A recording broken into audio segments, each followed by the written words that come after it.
Hey, thank you so much for joining us tonight for the Saturday Night Live session with New Conservative. My name's Leighton Baker, I'm the party leader, and welcome to those of you who've never been before to a live session with us. So thank you for joining. We appreciate you giving up some time, especially when the footy's on. There's be some of you will be just a bit disappointed about that. The good news is you can watch this later if you want to enjoy your footy live. For those of you who have already been, we appreciate you coming back. Thank you so much, especially for our supporters and those people that have been going out and putting up signs and delivering pamphlets for this week. Really, really appreciate all that you've done. It's been fantastic. Hey, I wanted to start tonight by reading you a quote, and I'm going to read it out, and then I guarantee some of you are going to recognise where it's from. So as soon as you recognise where it's from, type it in the comments on the Facebook, and then one of my helpers here will hold up your name and I'll be able to call out your name who's actually got it right. So this is a quote, and I'll tell you where it comes from if no one guesses it. Every record has been destroyed or falsified. Every book rewritten, and every picture repainted. Every statue and street building renamed. Every date has been altered. And the process is continuing, day by day and minute by minute. History has stopped. Nothing exists except an endless present in which the party is always right. I get sent through from a supporter this week, and it was really in relation to what's happening with tearing down of the statues in New Zealand. And how are we going to rewrite history? As someone pointed out today, if we didn't like those statues and the preeminence they had, what about having some others of a more inspirational characters, which we have done, but that may provide work for New Zealand artists as well. But when we tear down statues and alter our history, we're actually detracting from who we are, and that's exactly what that quote was talking about. I haven't had anyone get it yet, so I'll have... Oh, okay, we've got a name coming through now. So it was written in 1948, and it was in a book called 1984, and Danielle Brown got it. Danielle Brown. Congratulations. Yeah, George Orwell wrote that, 1948. And it is really coming into fruition right before our eyes now. When history is being changed, people are rewriting facts, and now they want to pull down statues. Whether the people were heroes or villains, it is part of our history. It's who we are, and it's a concern when we rewrite history like that. As a party, we're really committed to making people really important in New Zealand. We think it's vital for us as a nation, making the people important. So the question then is, well, what people aren't important in New Zealand, Leighton? What are you talking about? And so I just wanted to go through a few. Victims of crime are not treated as important people in New Zealand. When this government had its forum on justice, they didn't invite the victims of crime. They weren't interested in hearing their voices, yet they are the ones that suffer the most consequence. They never had any choice in it generally, and yet the consequences are lifelong for them. And so why are we not treating the victims of crime? Why are we not making them important? Why are we not supporting them? Where's the financial support for them to attend the hearings and everything else that they have to go to in regards to what's happened to them? We need to treat the victims of crime with respect. We need to make them feel that they have mana, and we need to make them feel that they're important in New Zealand. How about our tradies? I was at in the Northland at Dargaville, at the Dargaville AMP show, and I saw a group of young guys there, and they had t-shirts on saying the Dargaville Trade School. Fantastic. I went and had a chat to them, saw they're going on, and one of them said, they just call us dropouts because we're doing the trade training. And I thought, how sad is that? We need tradesmen. We all want a roof over our heads, lights that work, toilets that flush. We need tradespeople. People in all the trades are so important for us. We need to make them feel important. We need to tell, like I said to these young guys, do you know what? When you finish your training, you won't have a debt. You'll have a trade you can use anywhere in the world, and you have access to be able to making really, really good money. What? Yeah, that's what you get as a tradie. And they're excited by that. And we need to tell young people, actually, we need tradesmen. You are vital and important to us, and we want good quality, intelligent tradespeople. How about our farmers at the moment?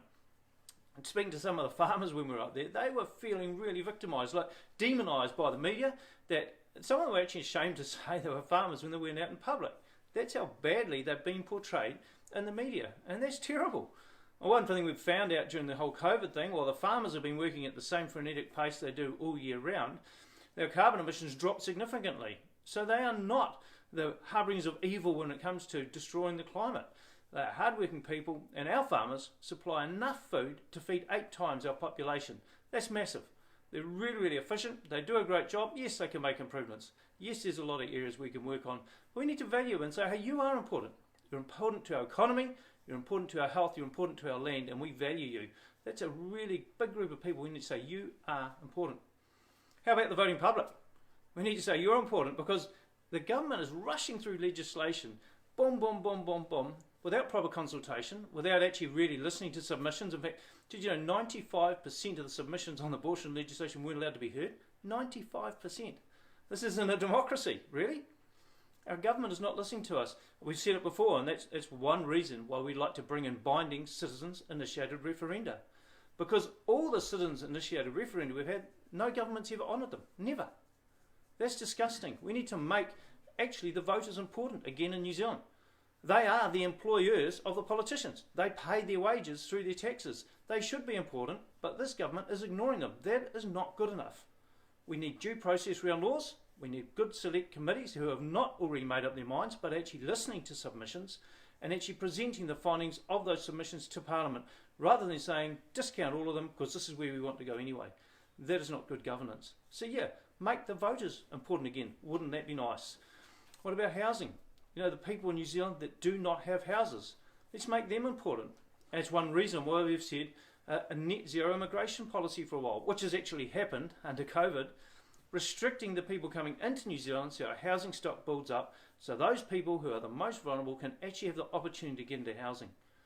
And once that happens, we actually need to make it far easier for them to own homes. Because if you own your own home, there's stability for your family, you're likely to be healthier, wealthier, and less chance to get involved in crime. It just makes sense. So yeah, let's make the people without houses important again. Make them feel important that there's an opportunity for them in New Zealand, not just wealthy immigrants that come in. The unborn. You know, this year the government passed the Abortion Reformation Act.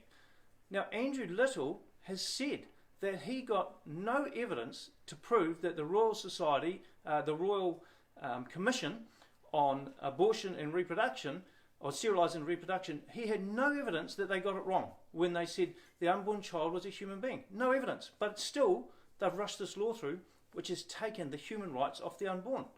How is that just and fair? You know, we need to make them important again. They are our future. The baby just before it's born and the baby after it's born are exactly the same baby. Nothing's changed but a gulp of air. We need to make them important again. It's vital. What about when it comes to our cannabis debate? Now, we've seen recently, I think and I could be wrong, but the figures I was given is that about 85% of the funding for the Drug Foundation comes from the government, which is you and I. It's our money. And they've spent an enormous amount of money last weekend on the front pages of the papers and advertising on TV news telling us to vote yes for cannabis. Well, they're not distinguishing between medicinal and THC. Medicinal cannabis, if that works, and that's fine. If it goes through any other testing that any other drug does, we don't have a problem with it. It's the THC, the mind-altering THC, which we have seen firsthand, destroying the lives of people. Why would we introduce that? I'll tell you why. Because big business wants it. They want access into the market of New Zealand. They will make a fortune because that's what they're doing overseas. So we actually need to value our young people, value those brains, value them, and say, you're important, you're too important for us to put money and profit ahead of you, our people. That's why we're saying no to THC. We don't need it. There's no value for us. It will simply hurt our young people. Look, I could go on, and probably I have long enough already, but we do need to value people because it's the people around us that give us value. It's our relationships that make us enjoy life, isn't it? And relationships are part of everything you do, whether it's at school or at work or in the home, it's all to do with relationships. And what we're saying as a party, at the first stage, if we want to help people, if we really want to let New Zealanders achieve better, avoid getting caught up in crime, the best thing we can do is actually teach them how to build good relationships, because relationships are the key to life. Is NC willing to publicly condemn white supremacy? Absolutely. 100% we condemn white supremacy. There you go, done it publicly, hope you're happy. What policy of Labour and Nats would you not agree to if you got in? Oh my goodness, well there's quite a few, I've been quite vocal on it. We don't agree with abortion law, we've told you that. We don't agree with euthanasia, and there's a whole lot of reasons around that. Belgium started off with about 4 people a week in 2003 when they legalised it. Now they're up to 40 a week. So it's 1,000% growth, that's huge. So no, we don't agree with euthanasia. We think it actually treating people as unimportant will be the cheap option of a quick drug rather than actually really good hospice care and treating them like they're important. So yeah, we disagree with the cannabis legislation. We disagree with the zero carbon bill. Why is that? Because at the moment we've got about $3.1 billion leaves New Zealand for carbon credits. To achieve what? It doesn't actually achieve anything. So we need to actually use our money wisely in New Zealand to achieve results. And what we're saying is target specific pollutions with research and development to find solutions. It's already happening. It just needs to be accelerated in New Zealand. We can export the solutions and really change the world. But $3,100 million every year out of economy for zero result is just poor governance. So we don't agree with that. We'd get away with the emissions trading scheme out of the Paris Accord and actually do good by our environment by truly targeting what's hurting it. How can we help farmers? That's a great question. The way we can help farmers, one way, is by telling them they're important, that we value them. Another way is to reduce the amount of legislation that we put on them, the amount of time that they actually spend trying to comply with different laws. Another way we can help them is actually through research and development. So what will make grass grow well and healthy without putting a whole lot of nitrogen on? You know, do they have to re-fence all their waterways further away now than they used to? No, I don't think so. I don't think that's helpful for them. They are planting massive amounts of native plants and riparian rights. So I think farmers are doing well. We need to encourage them. We need to buy their produce. We need to make them feel proud as New Zealanders. We need to value what they do worldwide. And we need to reduce the amount of compliance they do. And this is across the board. This goes for teachers. You know, teachers in the classroom want to teach. They want to pass on the love of knowledge to their students. That's their desire. That's why they get involved in teaching. And you can see some people are amazing at it. They're fantastic. They just connect so well. What they haven't got into teaching for is filling out endless reams of paperwork. Writing down what they are going to teach, then writing down how they taught it, and then writing down the results of what they taught. That is actually all dead time when they could be teaching. That's a classic example of bureaucracy gone mad. We have it in the building industry in some areas as well. Just so much bureaucracy, it actually stops us doing our core business. I guarantee it's like that in the health service. People having to fill out massive amounts of paperwork instead of doing their core business, which is to look after the sick. The police have the same thing. Incredible amount of paperwork instead of actually policing the streets. So there's a whole lot we can do to make all sorts of people that are working hard in our nation feel valued, feel important, and actually enjoy their work again. That's important for us going forward. How would you encourage parental rights? Hey, that's a great question. I want to tell you we put a press release out this week. There's a lady called Helen Houghton, and she did a petition to government saying, in essence, so I'm not quoting the whole thing, in essence, we should not be teaching young children, 5-year-olds and up, in school that they are gender fluid, they can change their gender. We shouldn't be doing it because A, it's unscientific, it's not medically proven, and it messes with their brains. And so do the drugs they give them as far as hormone treatment. It messes with their brains. When they're 18 or 20 and they want to make that decision, that's their decision. But we should not be teaching it at school, and we should not be teaching without parents having any knowledge of it being taught. That is wrong. So her petition went to Parliament, had 40,000 signatures, and the Select Committee basically ignored it. Said, we don't care, we're going to do what we do. That is not right. Where's the parents' rights in that? The parents have the children, they raise the children, they pay for their education, they pay for their food, they give them housing, they look after them, they nurture, they care for them, they provide that safety net around them. And yet we've got a government now that's pushing the ideology on the children without the parents knowing. It is just a belief system. You know, there's no science around it. It is a belief system. Now, you may have a belief system that says there is a God. You may have a belief system that says there is no God. The one that believes there is no God won't be able to convert the one that says there is a God probably. And the same as vice versa. In an argument sense, that doesn't work because your belief is in you. Their belief system's in them, but why should they have the right to force that belief system on someone else's child? They shouldn't. And parental rights should go too. And this, we're probably controversial here, but it should go to vaccinations. It should be the parent's choice. I just compare it to like if you go out to a restaurant for a steak. Do you want the one that's grass-fed and organically grown, or do you want the one that's been raised in a barn and fed a whole lot of hormone treatment? Well, most of us would want to go for the natural one. Well, then if we put that into ourselves, how many chemicals do we think it's good to put into our bodies? I'm not anti-vax.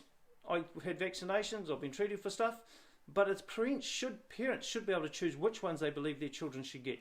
They shouldn't have to take every single vaccination that's forced on them by the government. That is not good governance, and that's not fair on parents. So parents need the right to choose. On the flip side of that, they've got to be held responsible too. And we put a proposal forward. Actually, I just read this week, the young boy, I think it was in Hastings, who was badly beaten, has been released from hospital with permanent brain injuries. No one's facing charges because no one will say what happened. No one will say who was looking after him or anything. And so there's no one held accountable for this little boy for the rest of his life will be living with brain damage. Is that fair and just? And we've actually said the parents should be held accountable. Unless they nominate who was actually looking after the child, they should be held responsible because they are responsible for the child. Now, they have every option to come forward and actually say it was this auntie or that uncle or that person. But if they choose not to, that's their choice. But they should be held responsible for what happened to that boy because that's not fair or just on him. What is the biggest concern people ask you? Oh, there's such a wide variety. Some people are really against the abortion issue. Some people are really worried about freedoms, about the government taking away freedoms. We have a lot of people in the firearms community going, how did I go from being a law-abiding citizen to feeling like I'm an absolute criminal just because of a hobby I have? That's a freedom that's been lost. Free speech. There's so many areas in New Zealand right now where people are genuinely concerned. And it's a whole spectrum of things. It's around businesses and the viability of them. It is around the free speech. It is around education. It is around health. It is around the justice system.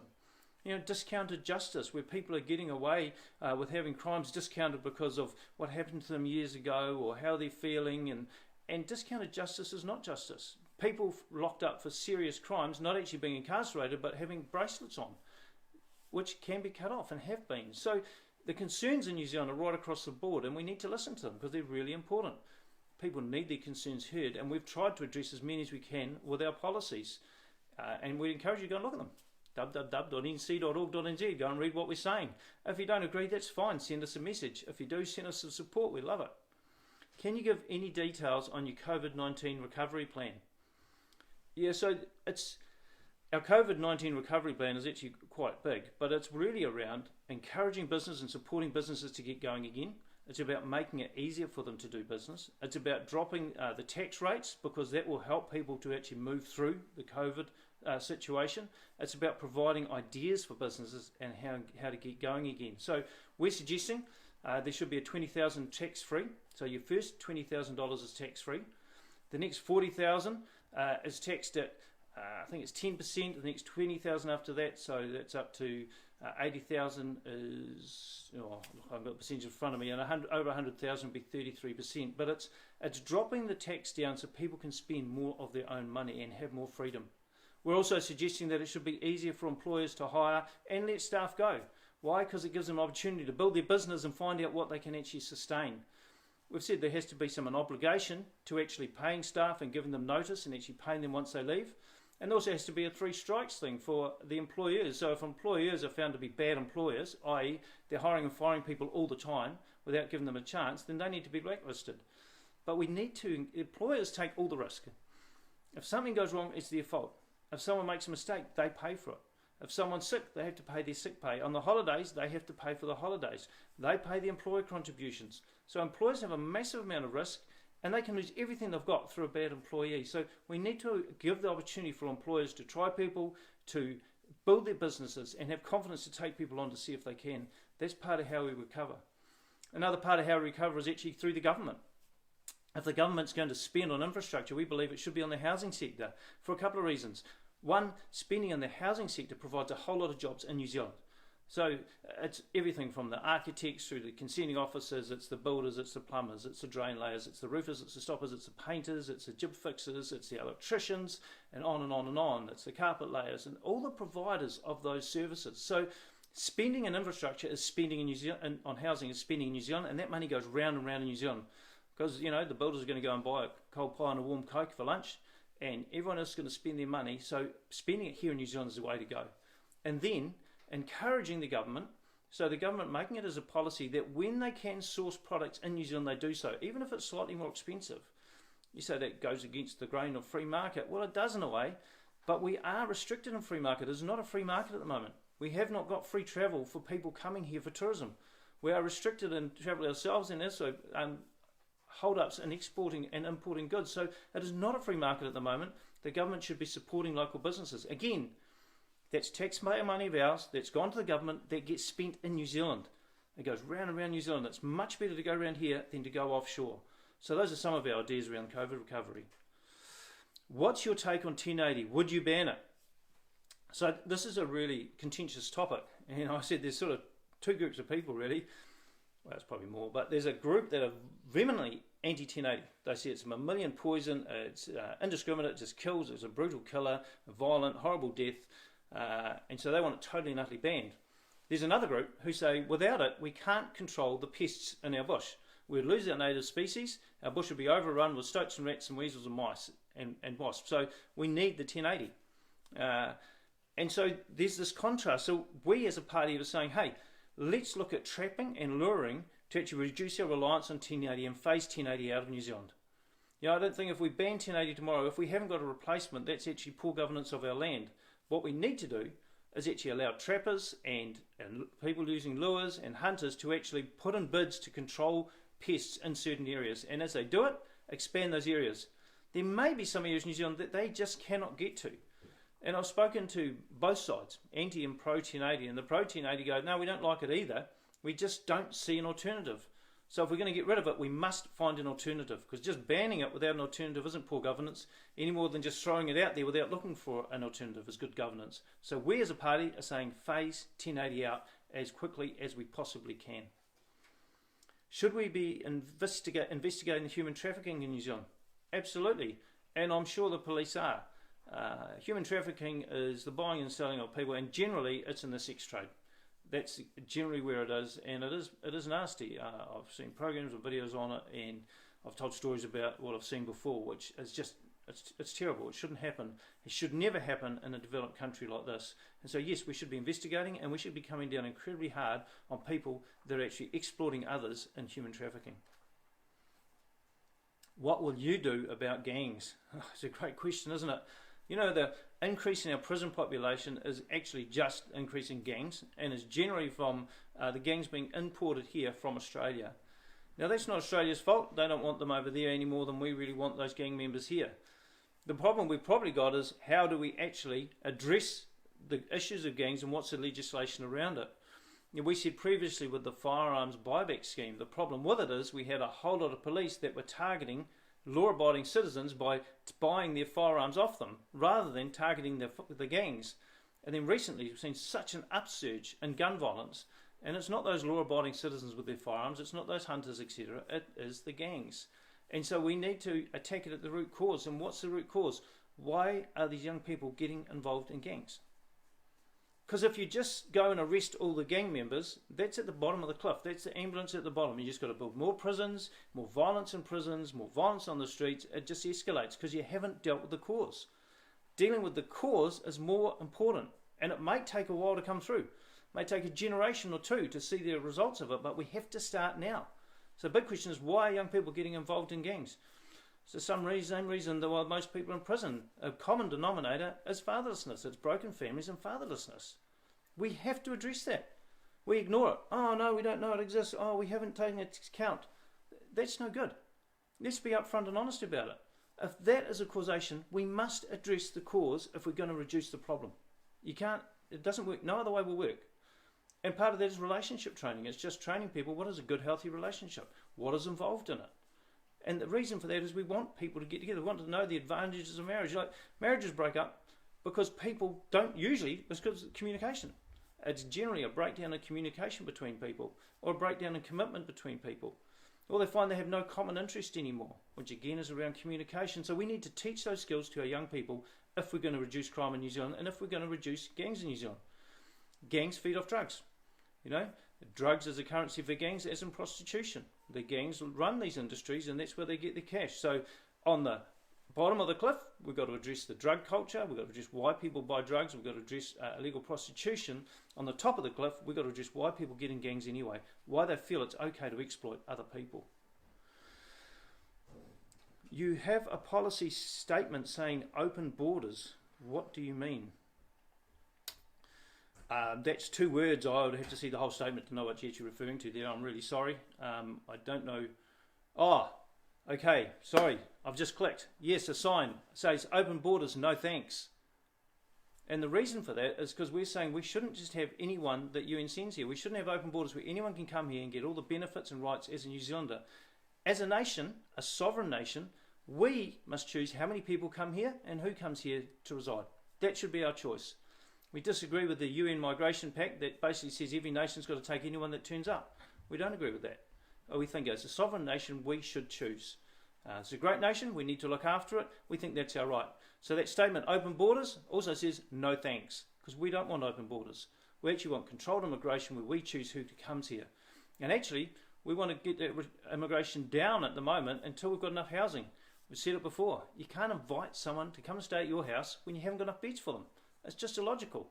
So before too many more people come here, we need to build the houses for them so they have somewhere to stay, somewhere to live. And just reiterating, if someone immigrates here, they have to have enough money to support themselves so they can afford to buy a house, which means the people that aren't getting the house are the poor New Zealanders. They're the ones that miss out. It's not the immigrants. And so it's looking after New Zealanders, making them important, giving them value. And that's what our open borders, no thanks, is all about. What is your view on the government opening up borders to US, Italy, Britain for film industry and the America's Cup recently when we can't travel to COVID-free Cook Islands? Yeah, and that is a big issue. My concern has actually been around how that's managed, because we're hearing multiple stories how people are coming into New Zealand and quarantining in hotels, but they're all sharing the smokers lounge. They're out to go and walk the streets. They're going around mixing with other people. As soon as they connect with anyone else, it wasn't quarantine. It's as simple as that. And so what we should be doing in New Zealand, if people come, they go straight to quarantine, and before they're released from quarantine, then they get tested.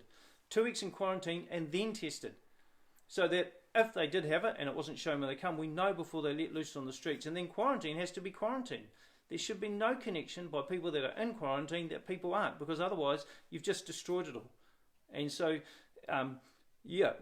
the Cook Islands is up to them when they open their borders for you to visit the Cook Islands. We as a nation need to be really careful who we allow into New Zealand. We've just hammered our economy for a couple of months with the COVID restrictions, and to let it all go again, that shouldn't happen. It needs to be well controlled. The issues we see is it not being well controlled.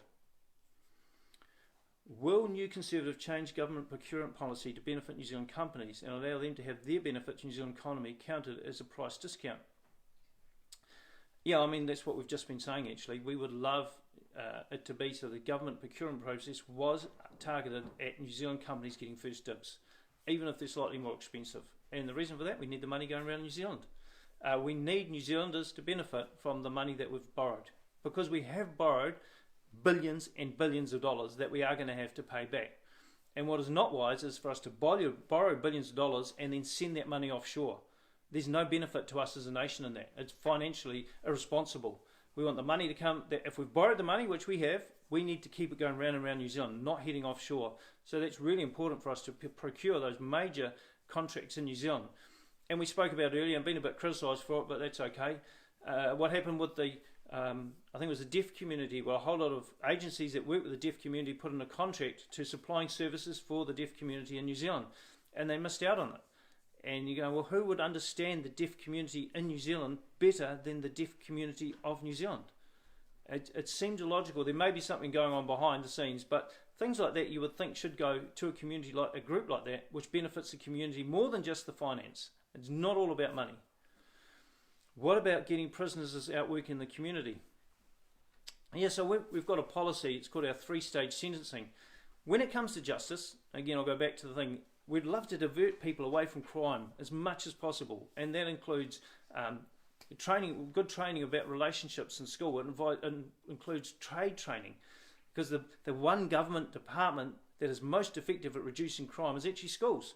You keep young people involved in education longer, they stay out of crime more. So we need to make education attractive to all young people. And there's a certain group of young people that just love learning with their hands. That's how they learn. They're practical people, and we need them. They're creative and genius, and they're hardworking, so we need to inspire them early. So we're saying trade training at year 9, because that gets those young people involved in education. But once someone carries down all the road and gets into a life of crime and gets incarcerated, we've got a thing called 3-stage sentencing. And it works like this. The first stage is they must engage in work in prison. So whether it's in the laundry or the kitchen or out in the beehives, whatever it is, they must engage in work in prison. So they can't just sit in their cell and wait, they must engage. And once they've engaged in doing that and showing response in that area, then they move to an education program. Now, this is individualised for every offender. So every person that's incarcerated gets an individualised education program. And why is that? Well, there's a lot of people locked up in prison with really, really low literacy and numeracy skills. And some of that is because of fetal alcohol syndrome, some of that's from dyslexia, and some of that's just they haven't been in school. So you need to tailor the education program to them.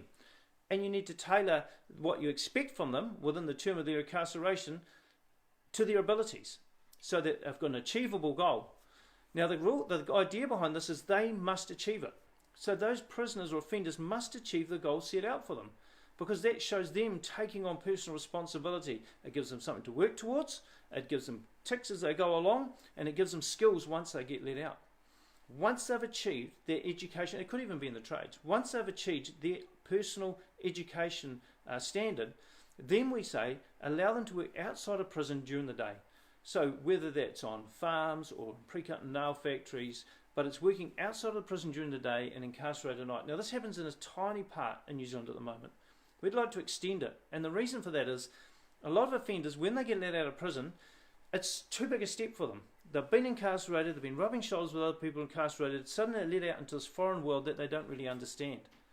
With them working outside of prison, they're rubbing shoulders with people that are going to play touch rugby on the weekend, or going out fishing, or going away for a weekend with mates. And so they get to rub shoulders with people that aren't incarcerated. They see what life can be like apart from being locked up inside. They get their vision expanded. They also get work skills. They get paid. Now, the money that they get paid would probably go to their food and keep in the prison. And that's fair. I mean, most of the income you and I get goes to paying our taxes, our food and our rent, or our mortgage. So that's fair and just. But they're actually getting a balance sheet. They're earning. And that means the step from being incarcerated to being let out is only small.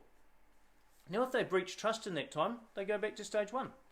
It's their choice. So what we're doing is we're saying to prisoners, you have a choice. If you want to get out and you want to succeed, we will do everything that we as a society can to help you. We will provide the opportunities, the education, the skills for you to be able to succeed outside. But if you choose not to, you won't be allowed to go and create more victims, because that's just not fair. Where are you going to be talking around the country? Well, at the moment, I think we're in Invercargill and Te Anau on the 19th of July, around that time.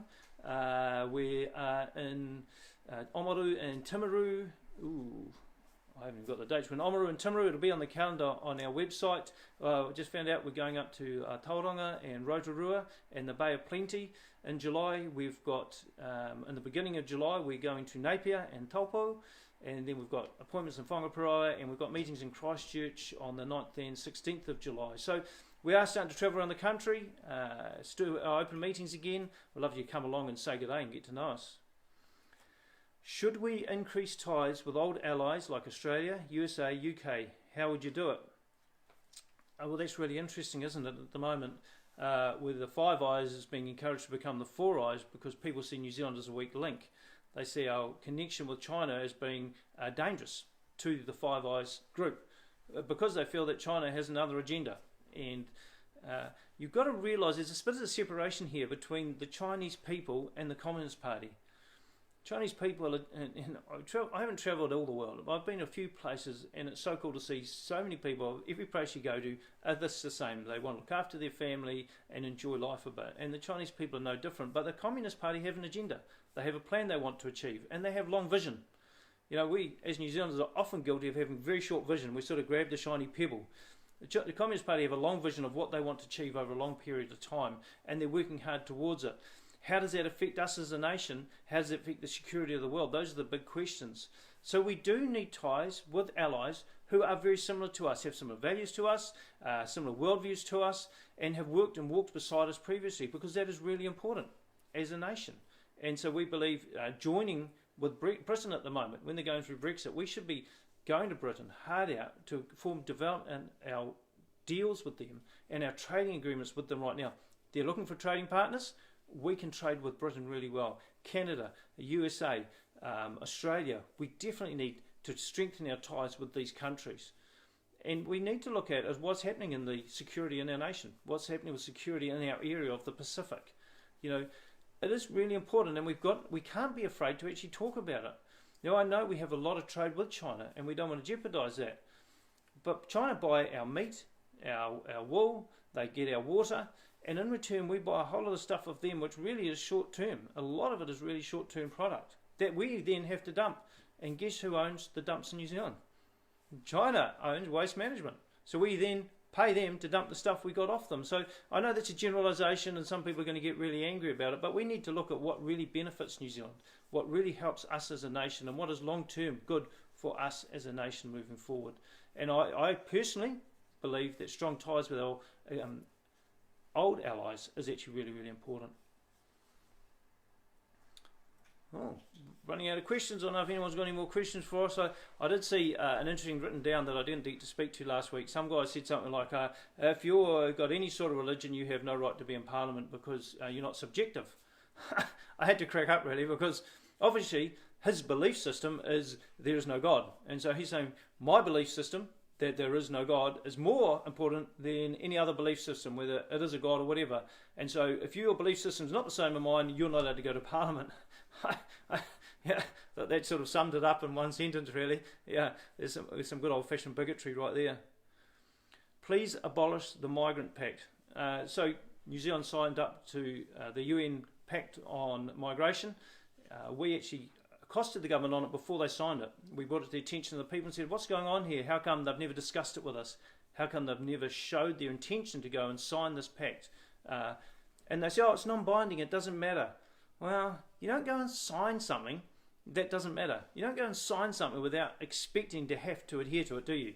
You never go and sign a contract thinking it has no purpose or meaning. When you go and sign something, you are agreeing to it, whether you say it's non-binding or not. And the Migration Pact, one of the scariest parts for me on the Migration Pact, I think it was Article 17, which said if any media don't agree with what we're saying on migration, they need to be unfunded and re-educated. How much of George Orwell do you want? Defunded and re-educated if they don't agree with what we're saying. That is a huge issue, and it brings out a whole lot more things. What is happening in our universities? Are our universities tolerant, inclusive, and encouraging thought? Or are they dictating to our young people what they must think? Are they telling our young people, you must agree with our ideology or you will fail? Because that's a message we're getting from young people in university. If they do not agree with their tutors, they will fail. That's not free. That's not teaching free thought. That is actually teaching ideology and forcing it on young people. So, our professors in universities, are they balanced? Or are they all left-wing or all right-wing? Where are they coming from? And it seems to me that we have an issue in our education system where we are not teaching young people how to think, we are teaching them what to think. And there is a massive difference. We want people to reason for themselves. We want them to look at both sides of any argument, all the points of discussion. Now there's two things for that. One, they must be able to hear both sides. So if you're in a lecture hall and your lecturer only gives you one side, their belief system or their ideology, how are you meant to reason with the other side? You've got to hear both sides, and that's where free speech comes into, and that's where there's a real concern. When Andrew Little says he is going to control what we hear when it comes to referendums, that's controlling free speech. Now, if you disagree with me, that's not hate speech. It's not hateful if you disagree with what I say. You just disagree with what I say. I've got a real concern at the moment that this word racism is being used to stop any discussion on anything. If you don't want to hear what someone says, you simply call them a racist and they can't get out of it. It's weak, it's pathetic, and it doesn't actually allow free discussion on what the topic is. You know, so we actually need free speech so we can discuss things openly and honestly, and then we need to teach our young people how to reason and think through issues. You know, the one we started with today, we're talking about Helen Houghton, her petition to the government that we should not be teaching gender ideology to young children at schools. Well, because it confuses them. But the gender ideology has no scientific background, yet we're teaching it as fact to children. We are saying to them, you can choose your gender, you're on a sliding scale. It's not backed by science or anything, so why are we teaching that in schools? That's illogical and wrong, and it's wrong for the government to push it, and it's wrong for the education department to allow that to happen in schools without discussing it with parents.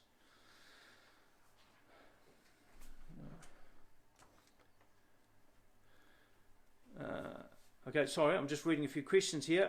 Address the Lobeb situation. I'm sorry, I don't know who Lobeb is, so I can't really, because I just don't know. I'm really sorry if I'm uninformed. He was brutally attacked and being censored. I just don't know what that's about. I'm sorry. It would be foolish for me to comment on something I have no background to. I apologise for that. Maybe I should be, but no, I'm not across that one. Sorry, I can't really address it. But it does bring us to the whole thing of the riots that are happening around the world, doesn't it? You know, people rioting, destroying people's businesses, hurting people and killing people, and protest about someone being killed is illogical and insensible. And it doesn't actually rhyme or reason. There's no rhyme or reason for us to do in New Zealand. We don't have institutionalised racism here in New Zealand. I don't believe that's true. I think in New Zealand we treat everyone equally. We really do. We look after each other. And so for people to go rioting and yelling and screaming in New Zealand by something that happened in America and ranting that people should get special treatment because of the colour of their skin, that's not right. That's actually racism. When you say someone should get extra treatment because of the colour of skin, that's racism. You know, we should all be treated equally. When we meet needs, it should be based on need. So when we give out welfare or anything, it should be based on need, not the colour of your skin. As soon as it's the colour of your skin, then we've got into racism, and then we've got institutionalised racism. So if we have government departments that say, if you're Māori or Pacifica, you should get this first, that's institutionalised racism. I don't really think that happens too much in New Zealand. I'm not in government departments, maybe it does, I don't think so, but that's where racism comes in. It's no part of New Zealand. I don't think we have a racist society. How can we reboot small communities? Change your topic, okay. The way to reboot small communities, I believe, is actually spread out what happens with government spending. So government departments spread around New Zealand. There's so much work which we've shown during COVID can be done from home. And that can apply to government departments too. So instead of centralising them and pushing up maybe the house prices in Wellington, which are going through the roof, and centralised all the government departments, we should spread them out into smaller communities so smaller communities can thrive. Because once an area starts growing, it goes up. You know, kids going to school, more money coming into the community, more shops can grow. It's an upward spiral. People leaving to the cities actually destroys small communities because the schools get so small, they get shut down. The kids have to go by bus to school. The parents say, this is terrible. My kids are spending 2 hours a day on a bus. That shrinks communities. We need to grow them. By growing them, government funding should be going to all those communities, not just centralised in a couple of big cities. Billboard policy statements. So you've seen our billboards going out. That's great. They're policy statements. They're saying who we are. The campaign will start after the 19th. I think it's kick-off next weekend. That's when the campaign will start. But right now we're putting up policy statements about what we stand for and what we believe. You may disagree or agree. That's okay. But you still need to know what they are. The same with our leaflet deliveries. You know, we put out 700,000 in the last week or two. Why is that? We want people to know who we are and what we stand for. And you can't make an informed choice unless you do. You know, we joined with some other smaller parties this week in putting an open letter out. And the letter, the press release, was actually contesting the way that broadcasting allocation gets put to the parties. So during the election campaign, parties get allocated a certain amount of funds. And that fund must be spent on advertising on radio and TV and print during the campaign. Now, you're not allowed to advertise on the radio or TV without using that money. So you can only spend what you're given. It limits how much you can do. And the reason for that is they don't want really wealthy people buying all the TV and buying all the print and buying all the newspaper, and so buying their way into Parliament. But what happens at the moment is the two big parties get the vast majority of the money. And what we were saying is that's unfair. Everyone knows who the big parties are and what they stand for. They're on TV all the time. They get all the press. They have parliamentary services. They can send out letters on the letterhead that you and I pay for. Everyone knows what they stand for. What they don't know is what the small parties stand for. How are they meant to make a good decision when they don't have the information? And how can small parties compete with those massive parties and the massive amount of our money that they get to promote themselves? That's not right. The other issue raised is years ago, United Future were on the debates, the leaders' debate, and the worm turned and they went right up and got 8 into Parliament. Since then, the two major parties will not debate with the minor parties. Now, the bad thing about that is the TV has agreed to it. So if TV was not owned by the government, would they actually say, oh no, that's okay, we'll be manipulated by you? I don't know, but they do. They say, okay, we will run 2 debates, one for you and one for the smaller parties. But again, is that democratic? No, it's not. It's government controlling the media, they're controlling the finances, and they're controlling what the people of New Zealand hear. That is not democracy. And we're standing up for the democracy of New Zealand. We think it's really important. Hey, look, really encourage you, go to our website, check out our policies, www.nc.org.nz. Have a read of them. If you don't like them, that's fine. If you agree with them, fantastic. Give us your vote. Support us. Because we want to make a difference this year for New Zealand. We want to stop the change that's happening right now of governments forcing through laws you know nothing about and have no say in it. That's draconian. It's dictatorial. It is not freedom. If you want your freedom, you need to vote for a party that's insured and guaranteed to give it to you. A party like ours that's saying binding, citizens-initiated referenda where we're guaranteeing you the opportunity to change and control the government between elections. We've got a Twitter account, Leighton.BakerNZ at Twitter that you can go to. You can go to our Facebook pages, NZ at Facebook, Leighton.Baker at Facebook. Check us out. Get informed. Election is coming and you want to have your say.